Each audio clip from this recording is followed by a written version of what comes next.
बुखार है, कल को टाइम से बैठूंगा, परसों से बैठूंगा, आजकल के करते करते समय गुजर जाएगा।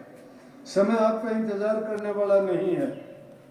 समय को बर्बाद मत करो। 3 लोग का मोल है। कबीर साहब कहते, कहता हूँ कह जात हूँ काहे बजाऊं ढोल, श्वासा खाली जात है 3 लोग का मोल।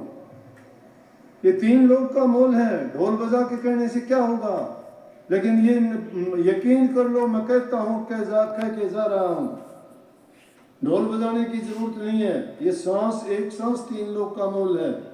नहीं हो तो देखो, जो बड़े बड़े धनाढ़ हुए, राजे महाराजे हुए, बड़े शक्तिशाली बलवान ताकतवर हुए, उन्होंने 1-1 मिनट के लिए कही थी कि 1 मिनट भी अगर जिंदा रह जाऊं, मेरी माँ से नहीं मिला, मेरे भाई से नहीं मिला, मेरे पुत्र से नहीं मिला, उनको मेरा मैं हिसाब बता दूं, उनसे किसी को लेना है वो समझा दूं। लेकिन उनको 1 सेकंड नहीं मिली, 1 सेकंड नहीं मिली। काल का बुलावा जब आता है वो इंतजार नहीं करता, क्योंकि समय की पंख लगी हुई है, वो उड़ता जा रहा है। हम उसको रोक नहीं सकते, लेकिन उसका फायदा उठा सकते हैं। इसीलिए उसका 3 लोग का मुल्क है। ये जीवन रहते हुए मन से, वचन से और कर्म से पवित्र और सच्चे होके अगर हम अपने कर्मों को सुधार लेंगे, बना लेंगे, तो हमने सब कुछ पा लिया है। और दुनियादारी की चीज में कभी कोई सोचता हो मुझे छोटा ओहदा मिल गया, कोई ऊंचा पद मिल गया, थोड़ा बहुत आपको धन मिल गया, 4 लोग आपको सलाम कर देंगे, कुछ नहीं है। पंडित राजे भूपति आवे कोने काम, कबीर तासो प्रीत करे जाको ठाकुर राम। उनसे प्रीत करो जिनका ठाकुर राम है। पंडित राजे भूपति राव कोने काम, वो क्या काम आएंगे तुम्हारे? गुरु आएगा तुम्हारे काम। गुरु तुम्हारे बाहर से भी रक्षक है, अंदर से भी रक्षक है, और उस दरबार में भी गुरु की पहुंच है, वहां भी वकालत तुम्हारी वही करेंगे। अगर गलती से कोई बात होगी तो गुरु तुम्हें वहां भी हाजिर नाजिर होके तुम्हारे कर्मों का सारा लेखा कटवा देंगे, मिटवा देंगे और जीव का हित और कल्याण कर देंगे। ये गलती कभी भी ना करो। नाम लिया है ना, नाम कैसे ही ढूंढी ना पिटा करो, मैंने नाम ले लिया, गुरु नामो ले लियो। मैंने गुरु नामो कहाँ ले लियो? गुरु नामो जपते थे, किसी सेकंड के लिए भी नहीं, भूल से भी सुमन नहीं करते, गुमा देते हो सारा टाइम। घर वाले तुम्हारे काबू के ही नहीं है, तुम्हारी संतान भी तुम्हारा कहना नहीं मानती। क्यों नहीं मानती? तुम्हारे अंदर कमी है। अगर तुम सच्चे होते, तुम अच्छे होते, तो तुम्हें देख के अच्छे बनते हो। लेकिन ये क्या बात कि तुम कहते हो मेरा बच्चा खराब हो गया। तुम तो अच्छे थे, तुम सत्संगी थे, तुम गुरु के शिष्य थे, तुमने नाम ले रखा था, तुम्हारी करनी तो अच्छी और सच्ची थी, तुम्हारा संग करके वो बुरे कैसे हो? इसका मतलब कमी हम में है। औरों को कहां सुधारने चलेंगे? अपने घर को सुधार लीजिए ना। अपने बच्चों की निरख परख करते हो, तुम्हारा बच्चा क्या करता है, कहां जाता है, किसके पास बैठता है। आजादी दे के बच्चों को तुमने उनको ढीला छोड़ दिया कि कुछ भी करे। बच्चे की नादान बुद्धि होती है, उनकी कमी नहीं है, उनको अच्छे संस्कार नहीं दे पाने के कारण ये हालत होती है।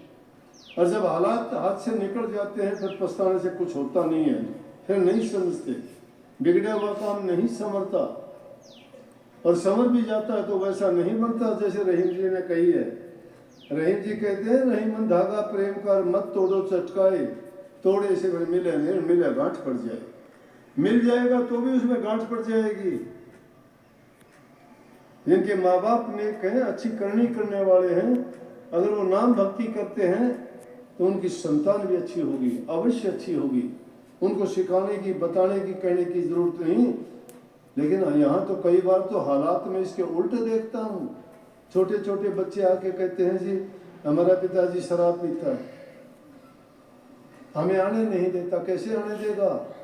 हमारा रास्ता प्रभु की ओर जाता है, उनका रास्ता राक्षसों की ओर जाता है, उनका रास्ता नरकों की ओर उनको लेके जा रहा है। वो कैसे आएंगे हमारी ओर? ये माता और बहन कई बार शिकायत करते हैं कि जी दया कर दो, वो हमारा घर वाला भी आना शुरू कर दे, वो हमें भी नहीं आने देता। क्यों आने देगा? वो इसलिए नहीं आने देता क्योंकि वो जिस रास्ते पे चलता है, अगर तुम्हें आने देगा तो तुम उसको कहोगे कि ये गलत रास्ता है, तुम भी चलो। वो आना ही नहीं चाहता। अरे भक्ति करना सिर्फ माताओं का काम है क्या? हमारा भी है। जीव तो एक ही है, चाहे वो स्त्री जाति में है चाहे वो इंसान में है।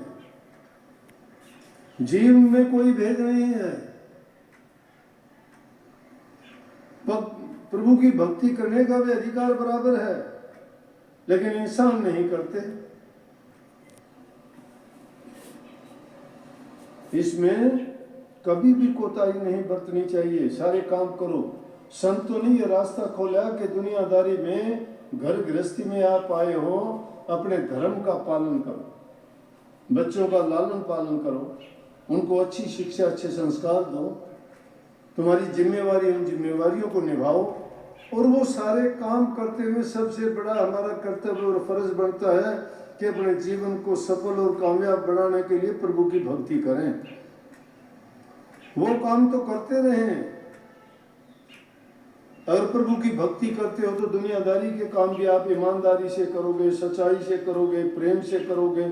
आपके दिल में दया भी होगी, सहानुभूति भी होगी, बूढ़े बुजुर्ग के प्रति इज्जत कदर भी होगी, जबान में मिठास होगा, दूसरे को सम्मान दोगे, तुम्हें सम्मान मिलेगा। क्योंकि ये अच्छे गुण तभी आप में आएंगे जब बुराइयां छूट जाएंगी। बुराइयां इंसान को लेकर डूबती हैं। अगर वो अच्छे काम ना करो, मैं नहीं कहता ना करो, मैं कहता हूं भक्ति भी तुम ना करो, लेकिन बुराई ना करो। शास्त्र कहते हैं, मैं भी क्या कहता हूँ, शास्त्र कहते हैं, अरे मन भला ना कर सके, बुरे पंथ मत जा, अमृत फल चाखे, नहीं तो विष फल काय खा। अमृत फल को अगर नहीं सकते हो तो विष फल भी क्यों खाते हो? अगर भला नहीं कर सकते तो बुरा ना करो किसी का। भला ना करो तो ना करो, लेकिन बुरा ना करो किसी का। किसी का बुरा करके आप कभी सुखी नहीं रह सकते। अगर बुराई तुमने कर दी है तो तुमने समझो कि तुम्हारे हृदय में तुमने पाप कर्म का बीज बो दिया है। वो तुम्हें सोते उठते बैठते जागते वो सुमन कराएगा। अच्छा सुमन नहीं हो सकता। जिन भक्तों की वृत्ति लगी है प्रभु में, गुरु में, नाम में, वो तो सोते उठते बैठते जागते, जब भी उनको नींद आएगी, जब भी ख्याल आएगा, जब भी कोई बात और जिक्र चलेगा, तो उसको भक्ति के सिवाय, प्रेम के सिवाय दूसरी बातें याद नहीं आएंगी। उनके दिल में दया भाव होगा। जब भी किसी दुखी जीव को देखेंगे, उनकी मदद करने के लिए दौड़ पड़ेंगे। ये भक्ति के चिन्ह हैं कि इंसान के दिल में दया हो, प्रेम हो। इसलिए भक्ति को सर्वोच्च माना गया है। जिसकी भक्ति करने से तुम्हारे विचार शुद्ध होते हैं, पवित्र होते हैं, तुम्हारा जीवन सफल होता है, तुम्हें शांति मिलती है। तुम्हारे परिवार के जितने सदस्य हैं, तुम्हारे अच्छे व्यवहार के कारण, देखो दुनिया में तुम अपना काम संवारते हो, अच्छा तुम्हारा होता है, दुनियादारी के लोग तुम्हें अच्छा कहते हैं। काम तुम्हारे सुधरते हैं, वो तुम्हें अच्छा कहते हैं। काम तुम्हारा बिगाड़ते हो तो लोग गालियां तुम्हें देते हैं। उनका कुछ नहीं बिगाड़ो, ना बिगाड़ो। अगर कोई किसी का नहीं बिगाड़ता, घर अपना बर्बाद करता है, पैसे बर्बाद करता है, परिवार को बर्बाद करता है, लड़ाई झगड़े मुकदमे करता है, सब सारे परिवार की शांति, आसपास के पड़ोस की, समाज की, जब इस तरह वाली बातों में पड़ के कोई उनकी शांति भंग कर देता है, लोग उसको गालियां देते हैं। बर्बादी कर ली उसने अपनी, लोग गालियां देते हैं। आगे नहीं, पीठ पीछे देते हैं। दुनिया का पाप उठता है वो सबका। इसलिए किसी के दिल में जगह बनाने के लिए उनको इज्जत दो, प्यार दो, आदर दो, सत्कार करो उनका। बूढ़े बुजुर्ग हैं, उनको मान सम्मान दो, प्यार से बोलोगे, उनके दिल से निकली हुई अच्छी दुआ और आशीर्वाद तुम्हें मालो माल कर देगा। भक्ति में चाहे तुम कितना भी प्रयास कर लेना, कितने भी मेहनत कर लेना, पीछे के इतिहास उठा के देख लेना कि सिद्ध पुरुष भी जो हुए, तप करने वाले अकेले जाके बैठ के अपना कल्याण कर सके, दूसरे का कल्याण नहीं कर सके। एक नेक इंसान अगर पैदा हो जाता है, लाखों जीवों को त्याग देता है। इसीलिए संतों ने कही, सिद्ध तारे तन अपना, साधु तारे खंड, पूरा सतगुरु जानिए जो तारे ब्रह्मांड। सिद्ध अपने ही तन को त्याग सकता है। तप करने वाला जंगल में गया, एक अकेला है बैठा, उसने किया। अरे मैं कहता हूं सत्संग की महिमा, सत्संग में तो तुम जो बात ग्रंथों में 6 महीने में नहीं पढ़ सकते, नहीं सुन सकते, नहीं अपना सकते, नहीं जान सकते, वो आधा घंटा के सत्संग में आपको बड़ी से बड़ी बातें मिल जाएंगी, जो तुम्हारे आचार विचार को सुधार देंगी, जीवन को बदल के रख देंगी, तुम्हारी बुराइयों को निकाल देंगी। तुम्हें अपने आप में भी अगर बुराइयां हैं तो तुम्हें आत्मग्लानि हो जाएगी कि ये दुष्ट कर्म मैं करता हूँ। अगर तो सही रास्ते पे हो तो तुम्हें वो ताकत मिल जाएगी और भी ज्यादा अच्छे करने की प्रेरणा होगी। और जो इंसान इस प्रकार से अच्छा करने की प्रेरणा ले लेता है, वो नित्य प्रति वो दुनियादारी की परवाह नहीं करता, दुनियादारी की परवाह नहीं करता। दुनियादारी के लोग तो अच्छे को भी अच्छा कभी नहीं कह सकते। वो तो तुम्हारे रास्ते में रोड़ा बन के ऐसा कर देंगे कि आगे नहीं निकलने, किसके साथ नहीं किया, सबके साथ। जो बड़े बड़े संत हुए हैं उनके साथ दुनियादारों ने जो किया है, उनको अगर सुन लोगे एक की घटना तो कहोगे कि कहाँ की संताई हुई, तुम्हारा विश्वास डगमगा जाएगा कि अगर वो इतने ऊंचे संत थे तो उनके साथ ऐसा हुआ तो क्यों हुआ। कितनी बात हुई, लेकिन भक्तों का यकीन और विश्वास उस प्रभु में था। उन्होंने जो दुनियादारों ने कहा वही कर दिया। पलटू साहब की थी, ताते तेल के कढ़ाई में से निकाल दिया। ये भी इलाहाबाद के आसपास के गांव के रहने वाले थे। पीपा को लगन लगी प्रभु के मिलने की, जल में कूद गया। लोगों ने कहा कि समुद्र में कूद जा, यहां मिलेंगे तुझे कृष्ण जी। फरीद को कहने लगे तू अपने पैर बांध के उल्टा लटक जा। मान लिया, दुनियादारों की बात मान ली, लगन थी, मुझे प्रभु से मिलना है, मुझे भक्ति करनी है। लेकिन दुनियादारों ने कही, वो भी उन्होंने सच्ची मान के उसकी प्राप्ति के लिए जब उस रास्ते पे चल पड़ा तो प्रभु ने खुद आके संभाल कर दर्शन कर। नामदेव जी की रोटियां कुत्ता उठा के चल दिया। नामदेव जी कुत्ते के पीछे भागते कि प्रभु सूखी रोटी लेके कहाँ जा रहे हो, चुपड़वा के लेके जाओ। कुत्ते ने परमात्मा मान लिया कि ये ऐसे नहीं कोई ऐसे, कि परमात्मा है इसमें भी, वही लेके जा रहा है। परमात्मा ने प्रकट होके कही, अरे नामदेव क्या करूं तेरा, तू मुझे कुत्ते में भी मुझे देखता है। जब इंसान के भाव सच्चे हो जाते हैं तो वो हर चीज में उसका जहूर देखता है, वो बुराई नहीं अच्छाई देखता है।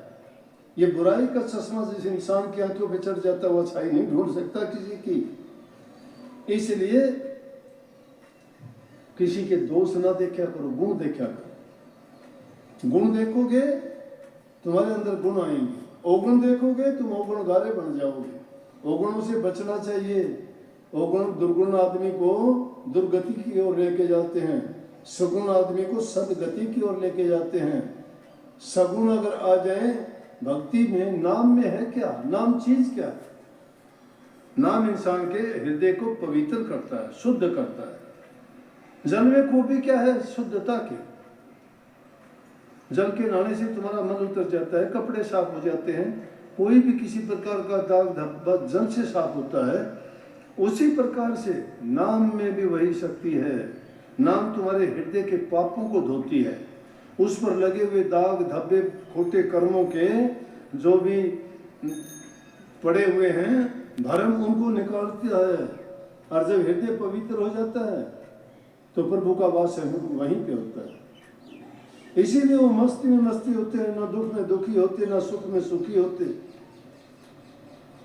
और प्रभु की लीला लेकिन यकीन पे होगी, वैसे नहीं। इसीलिए तो कही, वो पिपा जल में कूद गया जिनकी बहुत डिठाई। पिपा जल में कूद गया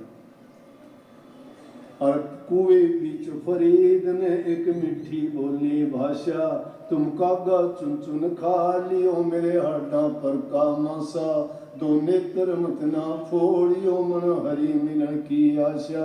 जिन करी तपस्या घोर है, जो होया आश्रय हर के, लागी का मारे भी और है, लगी चोट कलेजे करके। चोट कलेजे में जिसको लग जाती है, कैसी चोट फरीद को लगी,